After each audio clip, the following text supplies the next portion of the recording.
It's time to get these babies pressure tested. It's something that should be done like 2 months ago. So it's time to get them tested to make sure they are okay. Since my scuba bottles are made of steel, I only need to test them every 5 years. Downside is they are a bit heavy, so my swim platform is the perfect place for moving this into my dinghy. First stop this morning is at Hanna's office, because I have this very important question to ask her.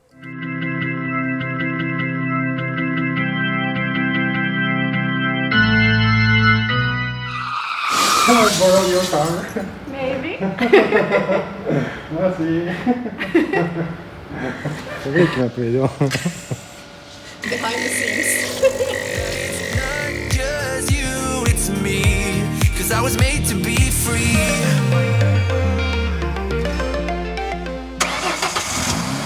Luckily, she said yes, so then it's off to the dinghy dock to pick up my scuba bottles. And I was a bit optimistic. In these compact cars, the trunk is almost a joke in itself. Sorry Hanna, I love your car and this works perfect. If you watched the previous episode, you probably noticed this. I'm a gentleman. I take her to a restaurant. Which of course was a very ironic joke. This is a very long drive, so meanwhile let me please tell you something else. As you can see, Hanna's car is a bit dusty, and so is B3. But this is nothing compared to my Norwegian friend Captain Harald. He is currently in the Grenadines. And as you might know, the volcano at St Vincent had an eruption, spreading ashes not only to the entire island, but even to the neighbor islands as far as to Martinique. In fact, you could even see the clouds and smell the volcano the next morning here as well. Nei, her går ikke an å være. Det blir bare verre og verre der. Det helt fullt aske hele veien. Eventually he had to sail south, as it was just getting worse for every day, even though he was not at St Vincent but the tiny neighbor island. Ashes from the volcano. I used lots of water to rinse off this very carefully, because this dust is like sanding the surface. Luckily this is nothing compared to what Harald experienced, but this is everywhere here as well. And the very simple reason is the trade winds are dying out, and now we had light winds from south-southeast. So this kept me busy with cleaning, and as you can see it was pretty dirty. I can't stop being fascinated of the roads and the civilized driving on this island.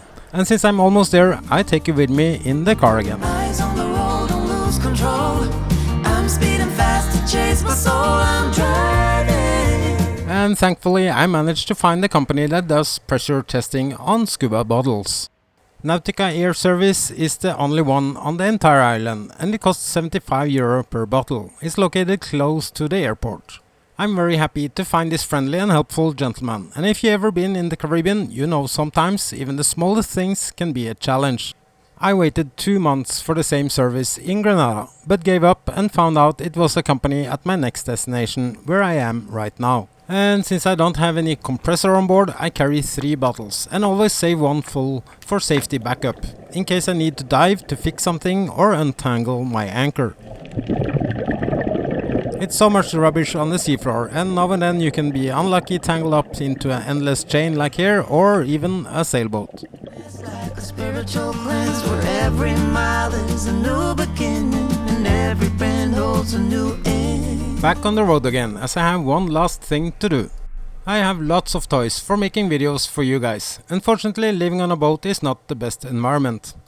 If you watched the episode from Grenada, you probably remember my 1-year-old MacBook Pro died. The iMac is the one I'm using right now, but it's running on 230 volt, which is very inconvenient. So therefore my last stop today is to find out if this has anything to do with my MacBook, as I do have an Apple service here.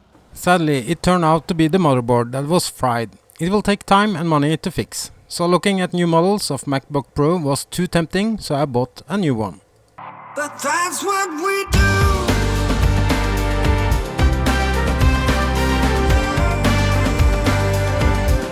That's just what we do.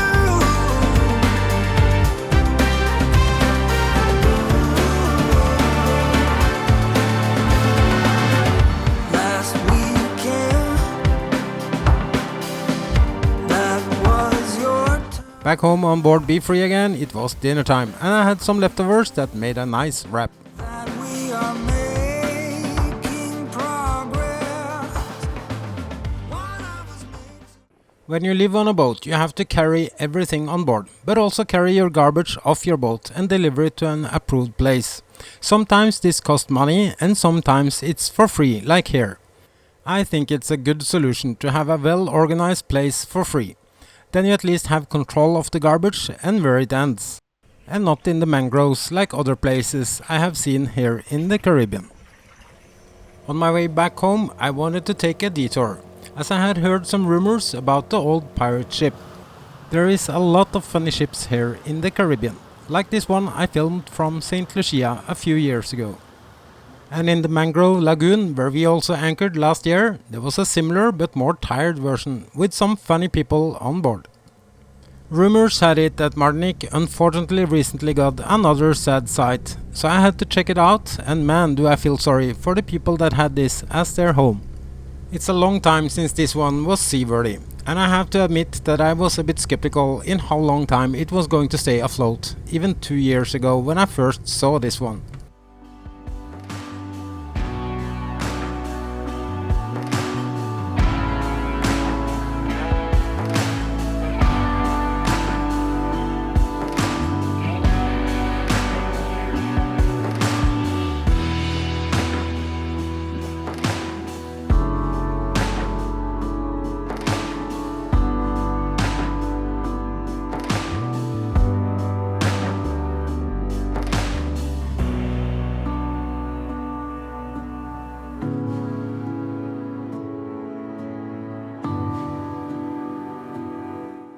Poor owners and poor Martinique. This is another boat wreck around this beautiful island.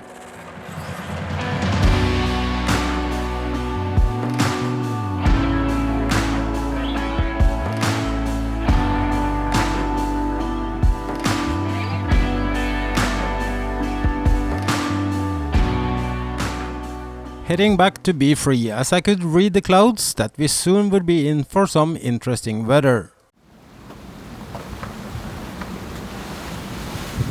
And man was I right, and it was pretty windy during the entire night. My flag does not justify this because it's protected on the aft from my spray hood.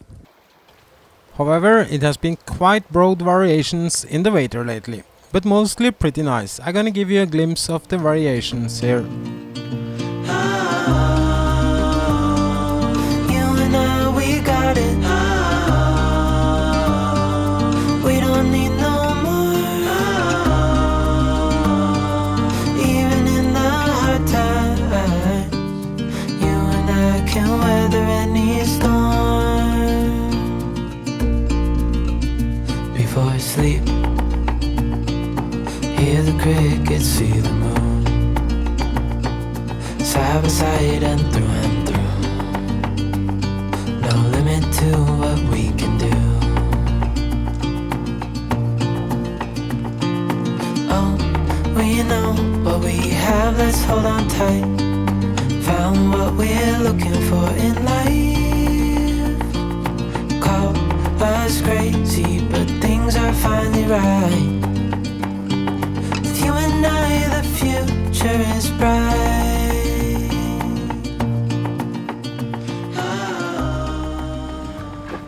So as you can see behind me here is a huge cargo ship.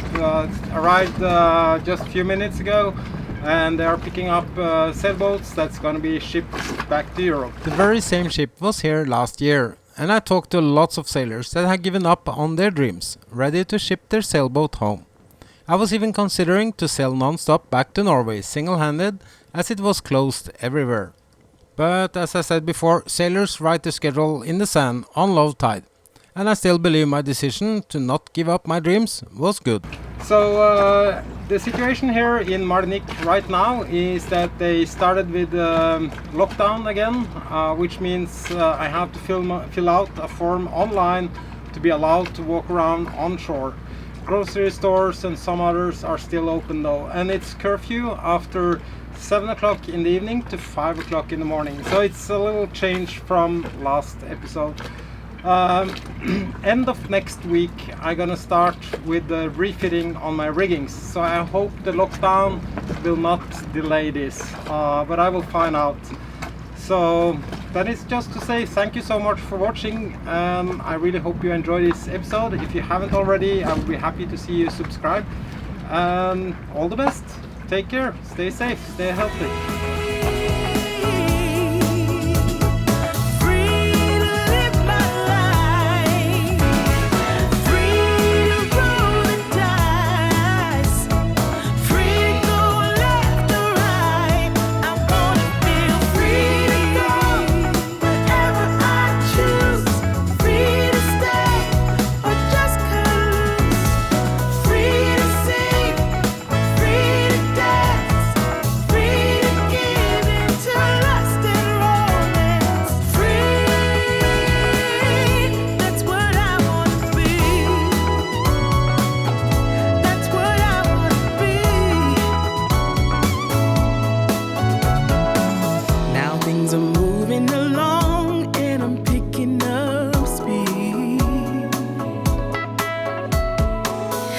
Singing my